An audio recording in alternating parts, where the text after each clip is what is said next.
नमस्कार, आप सभी का स्वागत है हमारे इस खास शो में और मैं हूं आपके साथ अनीशा दीक्षित। हार्ट फेलियर एक सीरियस कंडीशन है जिससे आजकल पूरी दुनिया में लाखों लोग अफेक्ट हो रहे हैं। ब्लड प्रेशर और डायबिटीज इसकी बड़ी वजह है, लेकिन एक कारण और है जिसकी वजह से हार्ट फेलियर की शिकायतें बढ़ रही हैं और वो है मोटापा। ज्यादा वजन होने के कारण भी कार्डियोवैस्कुलर डिसीजेज होने का खतरा रहता है, जिससे हार्ट फेल हो सकता है। इससे कैसे बचा जा सकता है, लाइफस्टाइल में किन बदलावों से हार्ट को हेल्दी रखा जा सकता है, ये सब बताने के लिए आज हमारे साथ मौजूद हैं doctor Hariom Tyagi, MBBS MD medicine, DM cardiology, director and head of department cardiology, Lokpriya heart centre, Lokpriya hospital, Meerut. साथ हैं doctor Himanshu Rana, MD general medicine, DM cardiology, consultant and interventional cardiologist, Graphic Era institute of medical sciences, Dehradun, Uttarakhand. Doctor Varun Sharma, MBBS MD internal medicine, DM cardiology, chief consultant interventional cardiologist and cath lab director, Upadhyay hospital and heart centre, Agra. आप सभी का बहुत बहुत स्वागत है हमारे इस खास शो में।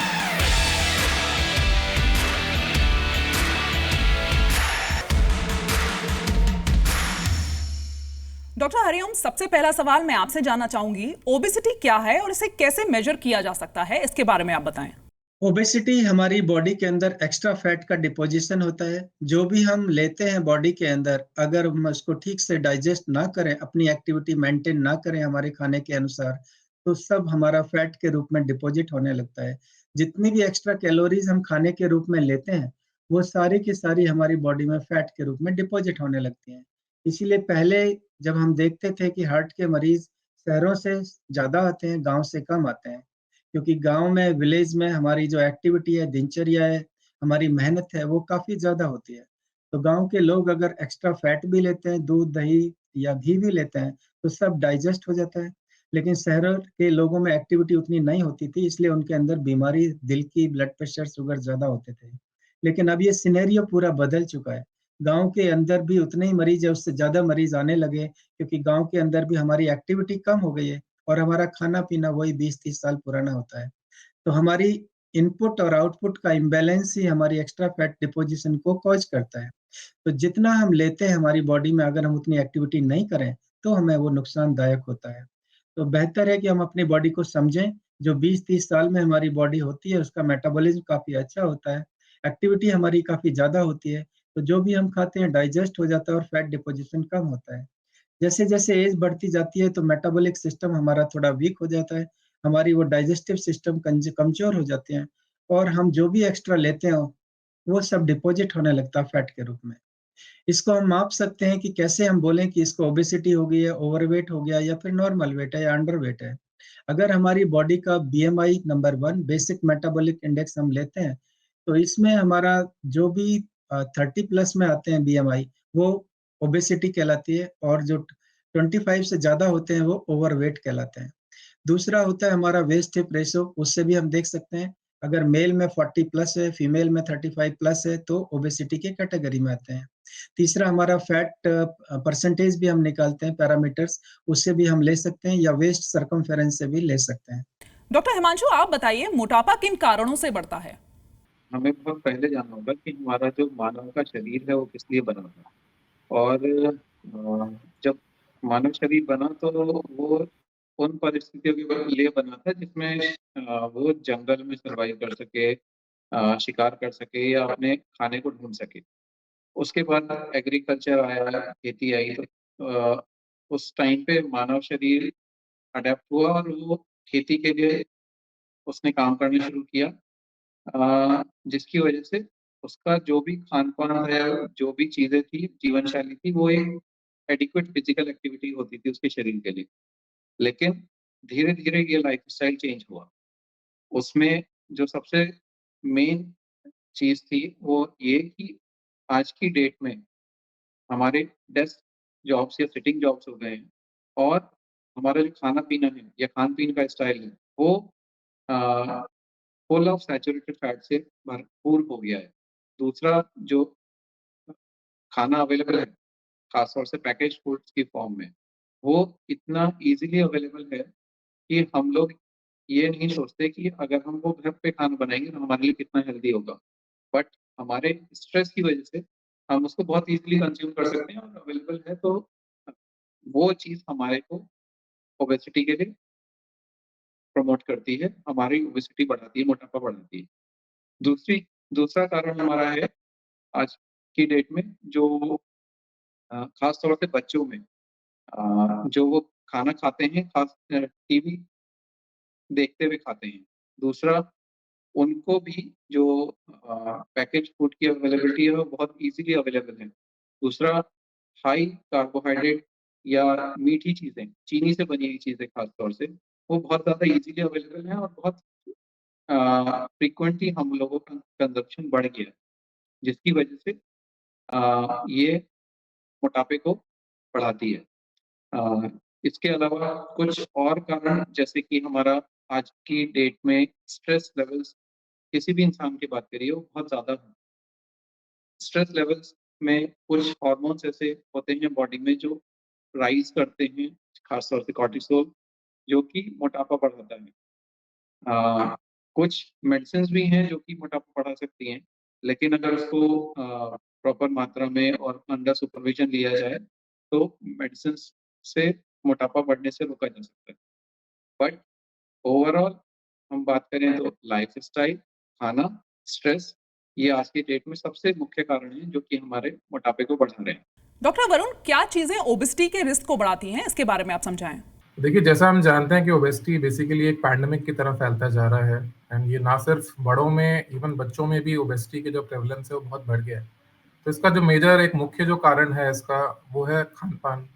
तो खान-पान बेसिकली जो है आजकल इतना बदल गया है कि हम प्रोसेस्ड फूड्स की जो मात्रा है, जो पैकेज्ड फूड्स जो हम ले रहे हैं, उनमें high amount of trans fatty acids होते हैं, high amount of saturated fatty acids होते हैं, जिसकी वजह से जो अमाउंट ऑफ फैट होता है बॉडी में वो काफ़ी बढ़ने लगता है। तो जितने भी हम बर्गर्स, पिज़्ज़ाज़, नूडल्स और जो भी हम आजकल जो फ़ास्ट फूड बच्चे पसंद करते हैं, इन सब चीज़ों का जब सेवन बढ़ता है, तो उसकी वजह से जो अमाउंट ऑफ फैट होता है बॉडी में वो काफ़ी बढ़ जाता है।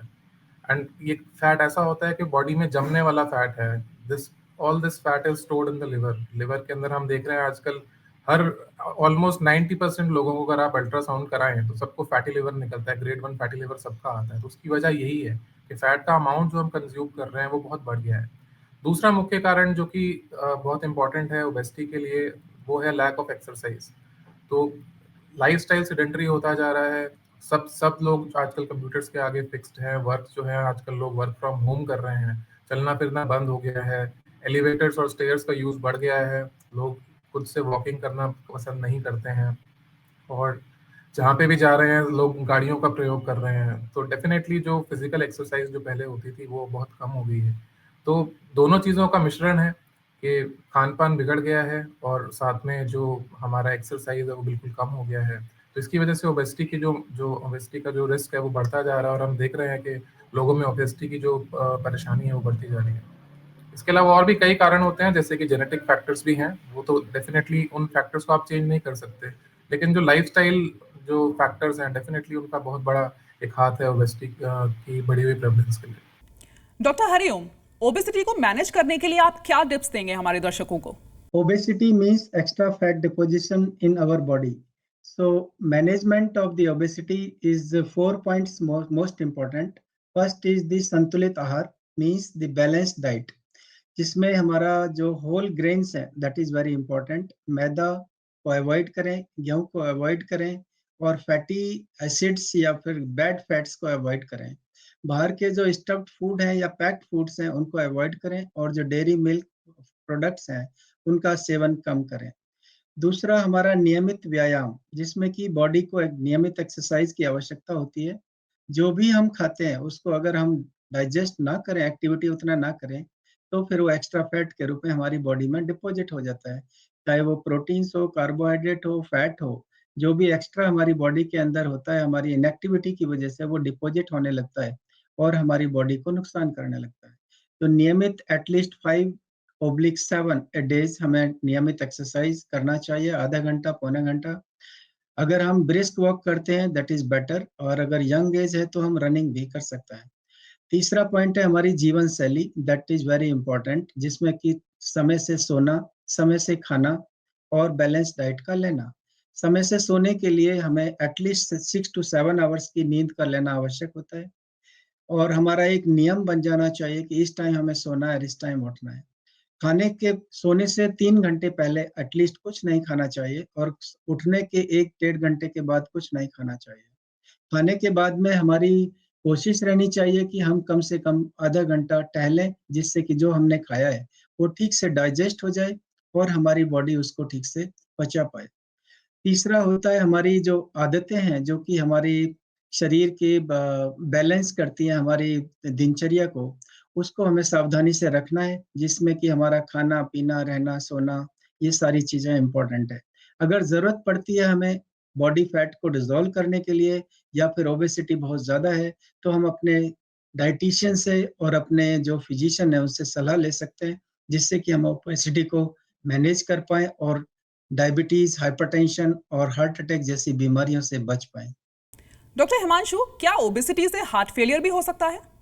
हाँ, अभी रिसेंट में एक नई बीमारी हमने हमें समझ में आई है। बहुत नई भी नहीं है, but it is termed as heart failure with preserved ejection fraction, यानी कि हार्ट की पंपिंग नॉर्मल होने के बाद भी मरीज को हार्ट फेलियर के सिम्टम्स होना। तो उसमें ओबेसिटी का एक मुख्य कारण बताया गया है। और इसमें ट्रीटमेंट में अगर हम बात करें, तो अगर पेशेंट को ओबेसिटी कम की जाए, तो पेशेंट के सिम्टम्स भी रिलीव हो जाते हैं। तो इसका मेन कारण जो होता है, ओबेसिटी से कई सारी अलग परेशानियां होती हैं जो कि हार्ट फेलियर को जन्म देती हैं। हार्ट फेलियर से भी उच्च रक्तचाप या हाई ब्लड प्रेशर, ओबेसिटी से इंसुलिन रेजिस्टेंस और डायबिटीज, इसके अलावा ऑब्स्ट्रक्टिव स्लीप एपनिया, यानी कि सोते समय सांस का रुकावट उत्पन्न होना। और ये तो तीनों चीजें आपस में इंटरलिंक्ड हैं, जिसकी वजह से शुगर का कंट्रोल गड़बड़ होता है, बीपी बढ़ता है और बीपी का कंट्रोल गड़बड़ होता है। और ये तीनों चीजें हार्ट की परेशानियों के लिए रिस्पॉन्सिबल है। तो इसमें जो heart failure with preserved ejection fraction है, उसमें मोटापा सबसे मुख्य कारण बताया गया है। इसके अलावा और जो कारण है, जैसे कि ये फीमेल्स में ज़्यादा कॉमन हो सकता है, दूसरा हाइपरटेंशन है, या फिर कोरोनरी आर्टरी डिजीज, या जिसको हिंदी में हृदय धमनियों की में रुकावट होना बोला जाता है, जिसकी वजह से अटैक वगैरह के भी पॉसिबिलिटी होती है। डॉक्टर वरुण, ओबेसिटी से हार्ट को और क्या-क्या परेशानियां हो सकती हैं? देखिए, ओबेसिटी का बेसिकली इनडायरेक्टली रोल है हार्ट फेलियर में। तो बेसिकली ओबेसिटी जो है एक रिस्क फैक्टर है, जिससे कि हम बात करें कि बहुत सारे रिस्क फैक्टर्स होते हैं। हाइपरटेंशन हो गया, डायबिटीज़ हो गया, देन ओबेसिटी भी एक मेजर रिस्क फैक्टर है हार्ट फेलियर के लिए। हम टेक्निकल टर्म्स में बात करें तो heart failure with preserved ejection fraction, मतलब कि जिनके हार्ट का इजेक्शन फ्रैक्शन या उनकी जो पंपिंग अगर नॉर्मल भी है, उसके बावजूद भी पेशेंट को हार्ट फेलियर के सिम्टम्स आ रहे हैं, तो उस पर्टिकुलर बीमारी के लिए ओबेसिटी एक बड़ा रिस्क फैक्टर है।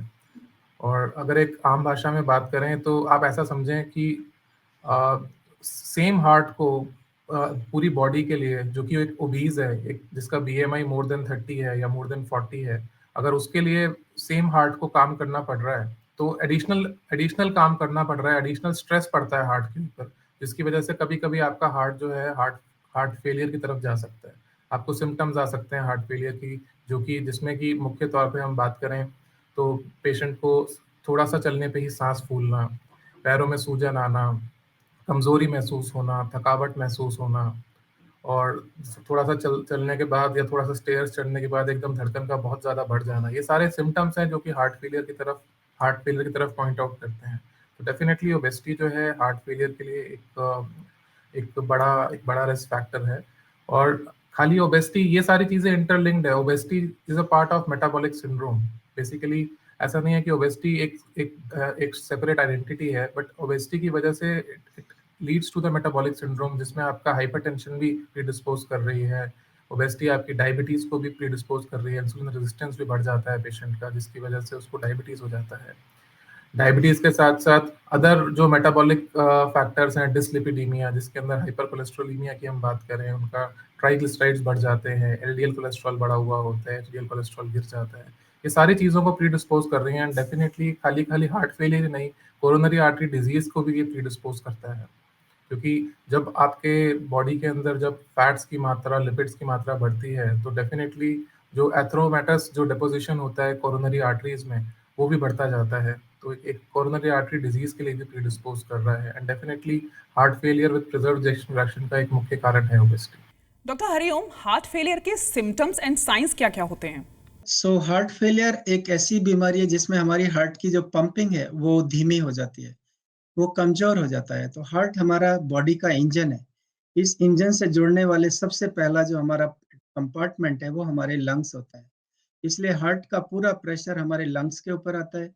लंग्स में जहाँ ऑक्सीजन और एयर होती है वहाँ पे हमारी फ्लूइड आने लगता है, और जैसे ही हमारी ऑक्सीजन और जहाँ पे एयर होती है वहाँ फ्लूइड आने लगता है तो हमें साँस फूलना, कंजेशन होना, रात में लेटते ही दम घुटने लगना, बैठ के उठना, या फिर जब हम थोड़ा-सा ही चलते हैं तो हमारी साँस फूलने लगती है। अगर फ्लूइड एक्युमुलेशन लंग्स से ऊपर बाहर निकलने लगा है, तो फिर हमारे जो इंटेस्टाइन है, लिवर है, वो भी कंजेस्टेड होने लगती हैं। हमारी भूख-प्यास कम होने लगती है, हमारा खाना अपच होने लगता है। और जब हमारी इंटेस्टाइन, लिवर, लंग्स ये सारे फिल हो जाते हैं at least 10 to 12 litres of water के द्वारा, तो हमारी लेग्स के अंदर और फुट के अंदर हमारी स्वेलिंग शुरू हो जाती है। तो जिसे पिडल एडिमा हम बोलते हैं, पैरों पे सूजन बोलते हैं। तो जब पैरों पे सूजन आनी शुरू होती है हार्ट फेलियर के मरीज को, तो सोचो उस समय हमारी बॉडी के अंदर एटलीस्ट 10 टू 12 लीटर फ्लूइड पहले ही एक्युमुलेट हो चुका है। उसके बाद हमारी पिडल एडिमा शुरू होता है। तो ये सब इंडिकेशन है कि एक्स्ट्रा फ्लूइड बॉडी में एक्युमुलेट होने की वजह से हमारी सांस फूलना, खांसी आना, दम घुटना, पेट का फूलना या अपच होना, कब्ज होना, खाना ठीक से नहीं पचना, पैरों पे सूजन आना, थकान, कमजोरी, वीकनेस, ये सारे लक्षण आने लगते हैं। डॉक्टर हिमांशु, लाइफस्टाइल में क्या बदलाव करके मोटापे से बचा जा सकता है ताकि हार्ट फेलियर से भी बचा जा सके? खाना-पीना हमारा बहुत ही बैलेंस होना चाहिए। उसमें कार्बोहाइड्रेट और फैट की मात्रा कम से कम होनी चाहिए।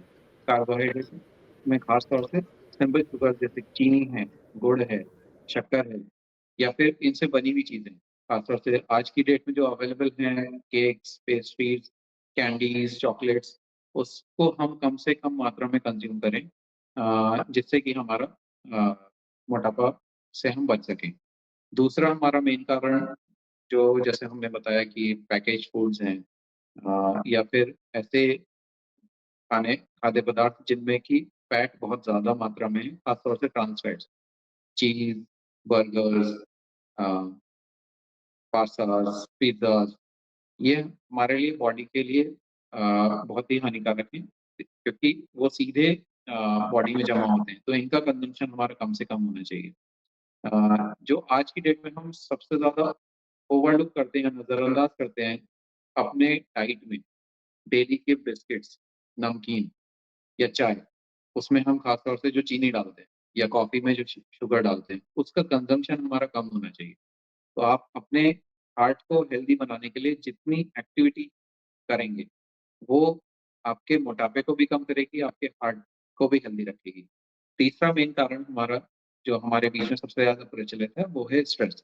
और स्ट्रेस मैनेजमेंट के लिए हमें डेफ़िनिट स्टेप्स लेने चाहिए क्योंकि स्ट्रेस को अगर हम कंट्रोल नहीं करेंगे, तो वो एक ऐसा फैक्टर है जिसको हमें पता नहीं लगेगा और वो हमारी ओबेसिटी को भी बढ़ाएगा, बाकी और बीमारियों को भी उत्पन्न करेगा।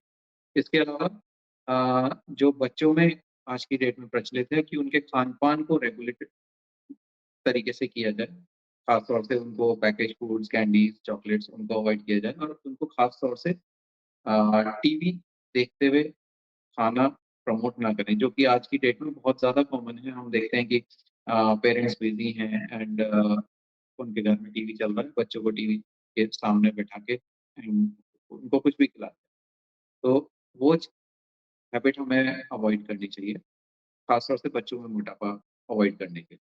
डॉक्टर वरुण, आप बताइए, ओबेसिटी और हार्ट हेल्थ के लिए डाइट का कितना बड़ा रोल है? देखिए, जैसे कि हम बात कर ही रहे हैं कि डाइट का एक मुख्य रोल है ओबेसिटी में एंड स्पेशली अगर हम बात करें तो एक बड़ा इम्पोर्टेंट फैक्टर है डाइट। जो कि रेगुलेट करता है हमारे सारे के सारे बॉडी के कंपोजिशन को।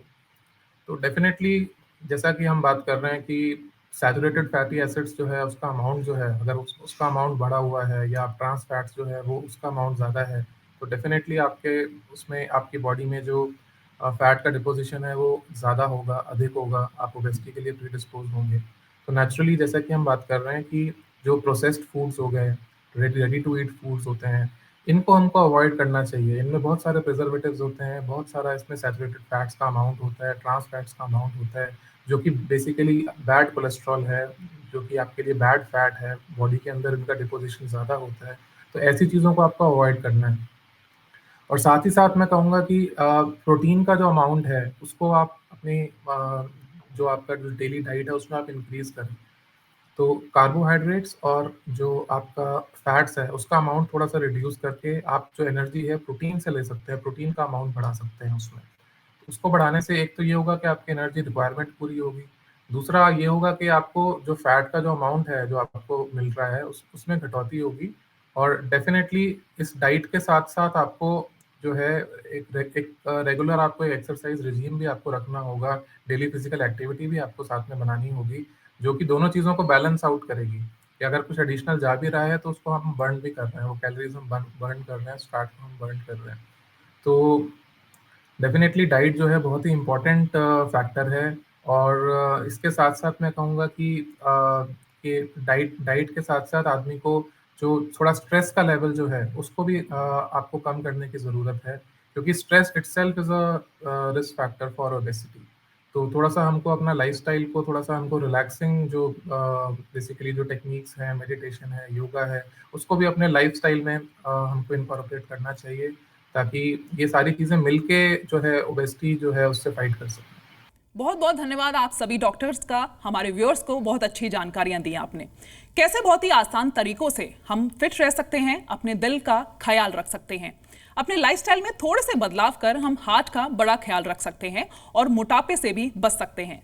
इस खास शो में फिलहाल इतना ही। धन्यवाद।